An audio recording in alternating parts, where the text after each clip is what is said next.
Mata kuliah rekayasa web ini merupakan mata kuliah akhir pada konsentrasinya pengembangan sistem berbasis web. Jadi nanti kita akan banyak membahas mengenai bagaimana mengembangkan suatu sistem berbasis web.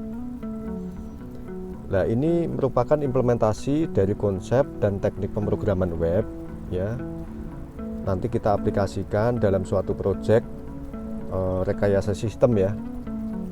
Rekayasa sistem atau aplikasi yang berjalan dengan platform web ya. Manfaat yang bisa diambil ya dari mata kuliah ini adalah nanti mahasiswa diharapkan bisa melakukan rekayasa sistem berbasis web ya, dengan teknik pemrogramannya itu berbasis client server ya. Jadi nanti fokusnya kita akan membuat API ya, sistem API.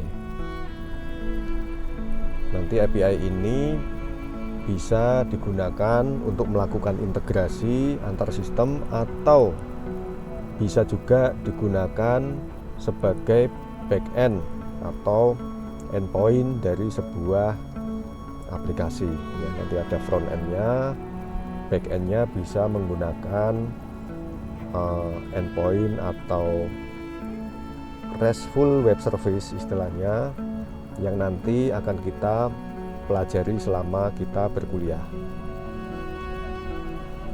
Kemudian deskripsi ya. Materi dari kuliah ini itu mencakup, tentunya kita harus memahami dulu ya konsep HTTP, konsep HTTP request method ya, response status code, konsep RESTful ya, autentikasi di dalam RESTful web service. Kita juga harus memahami konsep dari JSON ya, JSON atau sebetulnya konsepnya adalah konsep XML ya. Tapi karena RESTful web service itu kebanyakan menggunakan JSON, maka nanti kita akan lebih fokus menggunakan JSON. Lalu API publik juga kita akan mempelajari proses dari rekayasa web. Kemudian tujuannya apa kita belajar ini ya? Tujuan pembelajaran dan kompetensi. Jadi tujuannya adalah setelah akhir mata kuliah ini, mahasiswa semester 6 ya dari jurusan informatika itu mampu melakukan rekayasa sistem berbasis web dengan konsep client server. Jadi sama ya dengan yang ini ya, manfaat pembelajaran. Nah, tujuannya nanti diharapkan mahasiswa mampu menjelaskan konsep HTTP, mampu menjelaskan konsep HTTP request method dan response status code ya. Jadi nanti di dalam komunikasi HTTP khususnya nanti yang akan kita detailkan menggunakan konsep client server, Anda harus tahu apa request method apa saja ya yang ada di dalam komunikasi HTTP. Kemudian responnya apa ya. Jadi setelah di request itu server akan memberikan respon dengan kode-kode tertentu yang tentunya ada artinya, dan nanti akan kita bahas lebih detail di dalam pertemuan selanjutnya. Lalu berikutnya mahasiswa juga harus mampu ya menjelaskan dan menerapkan konsep dari RESTful web service ya. RESTful web service itu apa, bagaimana cara kerjanya dan sebagainya nanti akan kita bahas lebih detail di pertemuan berikutnya. Kemudian juga mampu menjelaskan dan menerapkan konsep autentikasi dari RESTful. Jadi di dalam komunikasi client service ya, jadi client server maksudnya itu harus ada sistem autentikasi ya. Kalau tidak ada sistem autentikasi, maka sistem itu akan mudah untuk diakses atau diretas ya, atau diakses oleh orang yang tidak berkepentingan. Kemudian mahasiswa juga harus mampu ya menjelaskan atau menerapkan konsep dari JSON ya. Terus mampu memanfaatkan API publik. Jadi ada banyak API publik ya, itu bisa kita integrasikan dan kita manfaatkan untuk membangun sebuah aplikasi berbasis web. Terus kemudian juga mampu menjelaskan dan menerapkan proses dari rekayasa web ya, proses itu seperti apa dan sebagainya. Itu mahasiswa diharapkan nanti setelah mengikuti mata kuliah ini mampu menjelaskan prosesnya. Lalu kemudian juga mampu membangun project ya, membangun project dengan rekayasa sistem berbasis web ya. Ini nanti di akhir dari kuliah ini akan ada project akhir ya. Kalau waktunya memungkinkan nanti saya akan menjelaskan tambahan ya, yaitu backend dari aplikasi yang sudah kita buat ya berupa RESTful, itu nanti akan dipasangkan dengan front end menggunakan React.js ya. Itu tapi nanti kalau waktunya cukup ya, nanti akan saya tambahkan itu. Kemudian kita akan membahas masalah praktikum ya. Di dalam praktikum ini nanti mahasiswa akan banyak menggunakan repository ya, repository berbasis Git. Kita tahu ya, di dalam Git itu ada banyak ya penyedia repository yang dapat kita manfaatkan ya.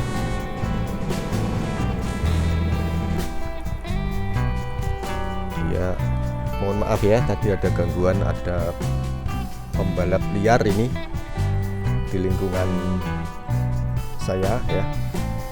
Oke, baik, dilanjut. Tadi ya, seperti tadi yang sudah saya sampaikan bahwa kita nanti akan menggunakan GitHub ya. Nanti silakan mahasiswa membuat akun GitHub ya. Bagaimana cara kita membuat, bagaimana cara mengkonfig dan sebagainya, tentunya rekan sekalian sudah tahu ya, tapi saya juga akan menyediakan tutorialnya ya, bagaimana cara menggunakan GitHub.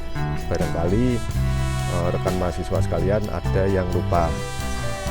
Kemudian di poin berikutnya yaitu mampu memahami konsep JSON ya, ini pemanfaatannya bagaimana menggunakan JSON dan sebagainya, nanti silakan kita pahami bersama ya di dalam praktikum. Lalu kemudian mampu menerapkan ya, ini tadi ya, konsep JSON bukan sekedar konsep tapi bisa melakukan encode dan decode ya dari JSON. Terus kita integrasikan atau kita manfaatkan untuk implementasi pada MySQL ya, jadi MySQL to JSON ya, JSON to PHP ya. Ini nanti kita akan bahas lebih detail ya. Nanti tentunya akan berkaitan dengan array, objek dan sebagainya. Lalu mampu membuat kelas REST ya. Jadi kelas-kelas yang nanti akan kita manfaatkan untuk RESTful ya, kita akan bahas lebih detail. Lalu mampu membuat API CRUD ya, CRUD, melakukan uji coba ya, terus mampu membuat aplikasi klien ya. Lalu mampu melakukan modifikasi RESTful, API CRUD server ya, memodifikasi model dan lain-lainnya ya. Tentunya semua yang berkaitan dengan API. Kemudian bagaimana implementasinya ini semua ya? Nanti kita menggunakan framework yaitu Laravel ya. Nanti kita bisa menggunakan versi 8 atau Laravel 9 ya. Saat ini yang terbaru ya, Laravel 9. Jadi saya tidak membatasi apakah mau menggunakan Laravel 8 atau 9. Cuman tidak menggunakan versi yang di bawah itu ya, misalnya 5 dan sebagainya ya. Kita akan fokus di versi yang terbaru. Kemudian pengorganisasian materi ya. Ini yang pertama, kita akan belajar mengenai konsep HTTP ya. Yang kedua, kita akan belajar konsep request method ya, dan response status code. Jadi ini nanti akan membahas bagaimana kita melakukan HTTP request ya, itu menggunakan metode apa saja ya kan. Terus nanti kemudian responnya ya, jadi komunikasinya seperti apa. Kita request dengan menggunakan metode, direspon seperti apa, artinya apa, dan langkah-langkah yang kita lakukan seperti apa. Kemudian yang ketiga, konsep RESTful ya, REST. Kita akan membahas konsep ini ya, bagaimana RESTful itu bekerja ya, bagaimana bertukar data dan sebagainya. Kemudian konsep autentikasi, seperti tadi sudah dijelaskan ya, kita memerlukan autentikasi.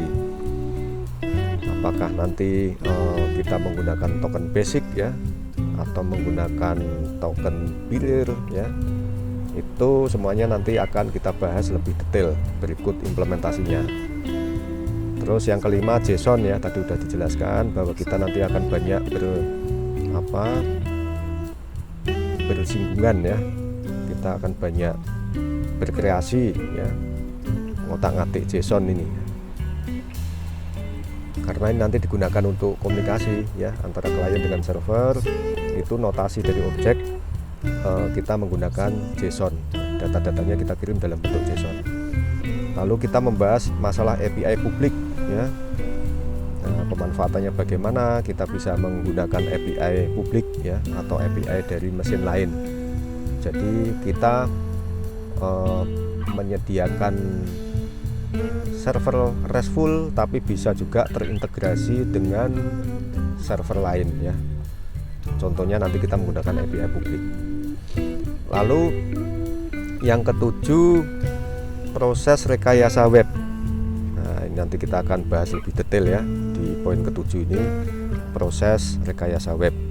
Terus yang kedelapan adalah kita melakukan praktikum atau praktek ya. Jadi tidak sekedar teori, tapi ada praktek yang nantinya seperti sudah saya jelaskan akan ada proyek akhir. Nah, ini adalah buku acuan ya, atau referensi. Nanti bisa dicoba ya satu-satu ya, ini ya. Ini nanti detailnya ada ya di sini ya. Nanti bisa kita kita lihat ya. Ini sebagai contoh, saya nggak akan membahas lebih detail ini apa saja ya, karena ini nanti akan kita bahas semua. Nanti saya juga akan mengupload modul ya, modul-modul yang di luar dari buku acuan ini ya. Ini isinya kira-kira hampir sama dengan yang tadi sudah saya sebutkan ya, tapi di sini akan ada pelajaran atau pendetailan ya. Kemudian untuk strategi perkuliahan ya. Strategi perkuliahan seperti biasa ya, sama dengan mata kuliah yang lain, yaitu materi disampaikan ya dalam bentuk ini ya, ceramah baik secara online maupun offline ya. Nanti saya akan juga menyediakan slide materi ya, ada video, ada sesi tanya jawab dan diskusi. Kemudian ada juga pemberian kuis ya. Biasanya kuis ini akan diberikan dan di minggu berikutnya akan dilakukan pembahasan. Kuis ini biasanya nanti akan saya sediakan lewat e-learning ya. Jadi rekan mahasiswa sekalian bisa memantau dan mengakses lewat e-learning. Kemudian pemberian tugas ya, setiap selesai mata kuliah itu akan dikumpulkan, tugasnya itu akan dikumpulkan biasanya pada minggu berikutnya ya. Jadi maksudnya kalau pada pertemuan, misalnya pertemuan ketiga atau keempat ada tugas gitu ya, nanti di akhir kuliah saya akan menyampaikan tugasnya seperti apa, detailnya seperti apa, dan biasanya juga saya tuliskan di e-learning ya.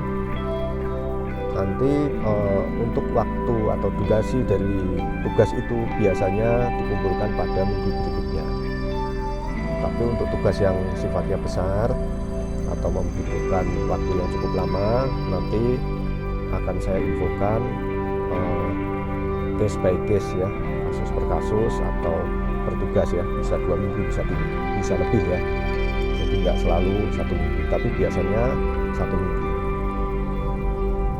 Nah ini tugas ya, tugasnya bentuknya bisa kuis, bisa tugas kecil ya, bisa tugas proyek ya, bisa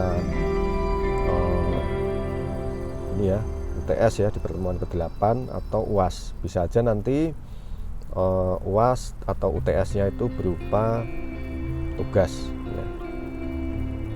Nanti akan saya umumkan berikutnya. Nah ini kriteria penilaian ya. Jadi persentase penilaian itu adalah 50-50. Jadi teori 50, praktek 50 ya, 50-50. Tujuannya apa? Supaya rekan sekalian ya, rekan mahasiswa sekalian itu bisa mempraktekkan, karena kalau kita hanya pandai berteori tapi tidak bisa mempraktekkan, itu akan tidak maksimal di dalam dunia pekerjaan. Lalu komponen yang dinilai itu apa saja ya? Dari keaktifan, tugas, UTS, dan UAS ya. Jadi keaktifan dan tugas ini ya, ini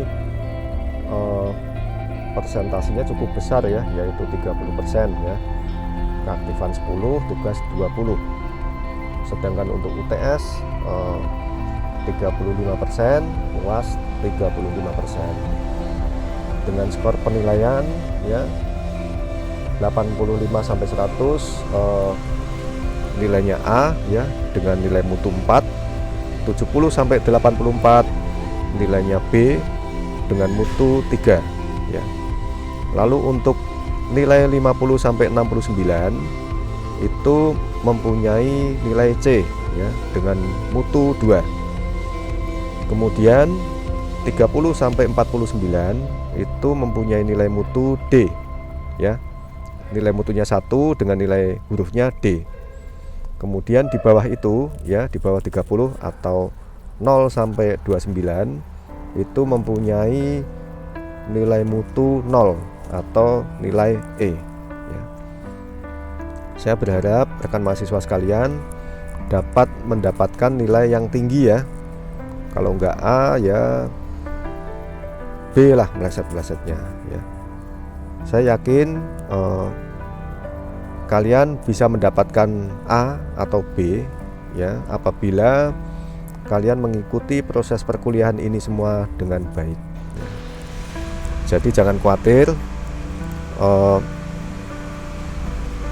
Untuk penilaian itu nanti akan saya berikan banyak kesempatan ya, banyak kesempatan pada rekan-rekan sekalian untuk melakukan perbaikan nilai ya. Tolong digunakan dengan maksimal ya, karena saya tidak mungkin bisa mengubah nilai ya. Tapi untuk mendapatkan nilai A ataupun B itu akan saya buka jalan lebar-lebar.